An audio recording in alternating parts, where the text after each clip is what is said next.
Course में आपका स्वागत है। मैं हूं आपके साथ मुनव्वर आलम। हमारे साथ हमारे खास मेहमान हैं डॉक्टर तंजील अतहर साहब, जो अररिया कॉलेज के प्रोफेसर हैं। सर, आपका बहुत बहुत स्वागत है। शुक्रिया शुक्रिया। सर, हम ये जानना चाहते हैं कि उर्दू, फिलहाल एक प्रोग्राम है उर्दू का जिसमें आपने कई सारी बातें कही। हम ये जानना चाहते हैं कि उर्दू जो मिट रही है, सिमट रही है, 7वें नंबर पर पहुँच गई है, मैं जानना चाहूँगा इसके पीछे का कारण क्या है। देखिए, उर्दू आज़ादी से पहले उर्दू जो है वो एक सरकारी ज़बान थी पूरे हिंदुस्तान की। लिंगवा फ्रंका की हैसियत हासिल है उर्दू को। लेकिन आज़ादी के बाद, पार्टीशन के बाद बड़ा तबका जो पाकिस्तान चला गया, और जो तबका यहाँ हिंदुस्तान में रहा उसकी माशी हालत उतनी अच्छी नहीं थी। तो एक बड़ी वजह उसकी ये भी हुई कि माशी हालत अच्छी से बड़ा तबका चला गया था, उर्दू का जवाल हुआ लगातार। उसके बाद सरकारें बदल गई, हिंदुस्तान आज़ाद हुआ, तो उर्दू के साथ उसके बाद बहुत से तासुब बढ़ते गए और बाद में बहुत स्ट्रगल हुआ यूपी में, बिहार में और 4-5-7 रियासतों में उर्दू को दूसरी सरकारी ज़बान का दर्जा हासिल हुआ। तो कहीं न कहीं एक तरफ हुकूमत भी जिम्मेदार है और दूसरी तरफ खुद उर्दू वाले उर्दू के जवाल के ज़िम्मेदार हैं। उर्दू वालों ने अपने बच्चों को पढ़ाना लिखाना छोड़ दिया उर्दू में, ठीक है ना। बच्चों जो है घरों में उर्दू का माहौल नहीं है, बाज़ारों में उर्दू का माहौल नहीं है। जब तक बुनियादी तालीम नहीं होगी बच्चों में, तो वही बच्चे तो आगे बढ़ के जाएंगे यूनिवर्सिटियों में, कॉलेजों में, और नई नस्ल जो उर्दू की पैदा होगी। तो वो फुर्दान जो है बुनियादी सतह पे जो उर्दू कमज़ोर हो गया, इसकी वजह है कि उर्दू लगातार जवाल पसीर है।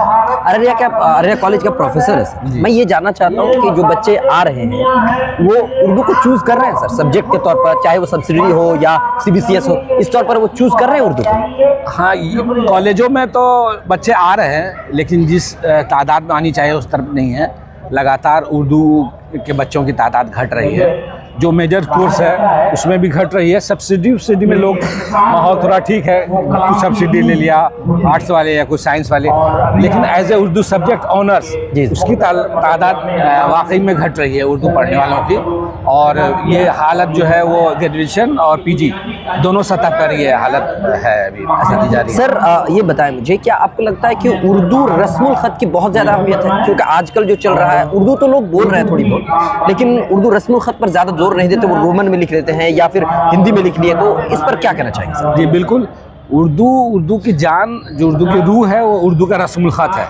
रस्मुल ख़त के बगैर उर्दू ऐसे ही है जैसे बगैर जड़ के पौधा है। तो जड़ ख़त्म हो जाएगा तो पौधा को सैराब करने से कोई मतलब नहीं है।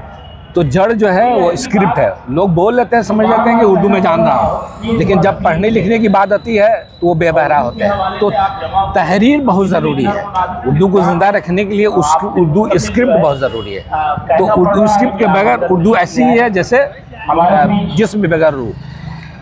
तो इससे मतलब बहुत ज़्यादा नुकसान होता है अगर कोई। बिल्कुल, उर्दू का बड़ा नुकसान हो रहा है। स्क्रिप्ट के चाहने वाले तो बहुत हैं। एक शेर है कि उर्दू के चाहने वाले बहुत हैं लेकिन उर्दू का कोई नहीं। तो चाहने वाले तो हैं, क्यों? क्योंकि ज़बान उसकी तरफ एक्टेट करता है। ज़बान में शीरनी है, मोहब्बत, दिलकशी है, नगमगी है, एक्टेट करता है।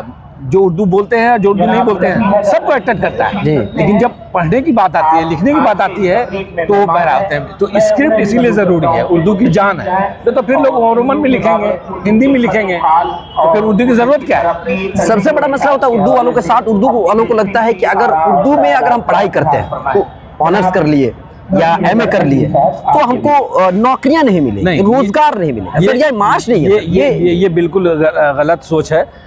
उर्दू में पढ़ने लिखने के बहुत से मौक़े हैं। उर्दू को रोज़गार से लगातार जोड़ा जा रहा है। टेक्नोलॉजी से उर्दू जुड़ गई, आप जानते ही हैं। उर्दू में बहुत सारे वेबसाइट्स बन गए हैं, YouTube चैनल्स हैं, आप लोग खुद चलाते हैं चैनल्स।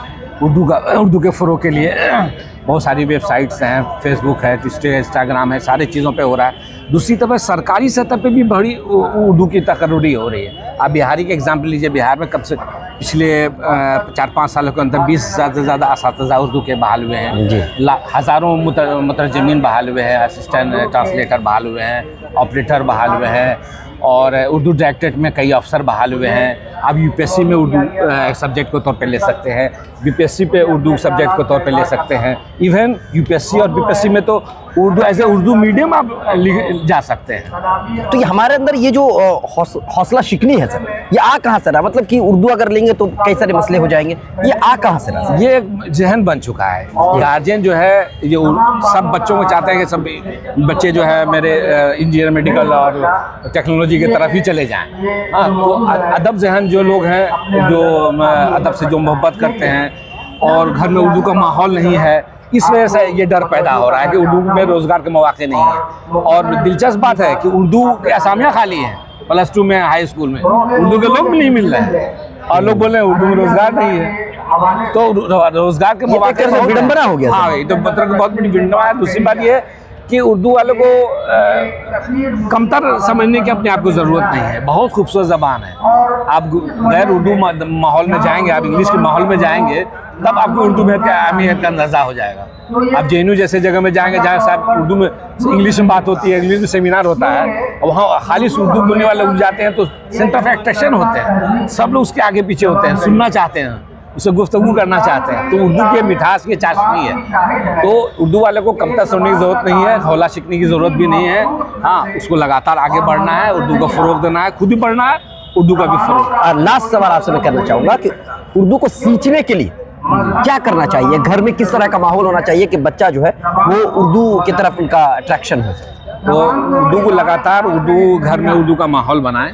उर्दू को बच्चे को बुनियादी तालीम कम से कम जो है वो दें। हाई स्कूल तक एक सब्जेक्ट के तौर पे उर्दू को पढ़ते हैं। बाद में 10th के बाद लोग जिस फील्ड में जाना चाहे जाएँ, तो उससे बुनियाद मजबूत होगा, उर्दू का एक माहौल बनेगा। तो अखबार भी बिकेंगे, रसाले भी बिकेंगे, उर्दू चैनल्स भी बनेंगे, उर्दू का फ़रोग होगा, पैसे भी आएंगे। तो बुनियादी सतह पर चीज़ों को लागू कर देंगे आप, स्कूली सतह पे, सामनी सतह पे, तो उर्दू का फ़रोग इस तरह से उर्दू का फ़रोग बहुत मुमकिन है। चलिए, बहुत बहुत शुक्रिया। हमारे साथ थे डॉक्टर तंजील अतर सर, जो अररिया कॉलेज के प्रोफेसर। सर आपका बहुत बहुत शुक्रिया। Thank you sir.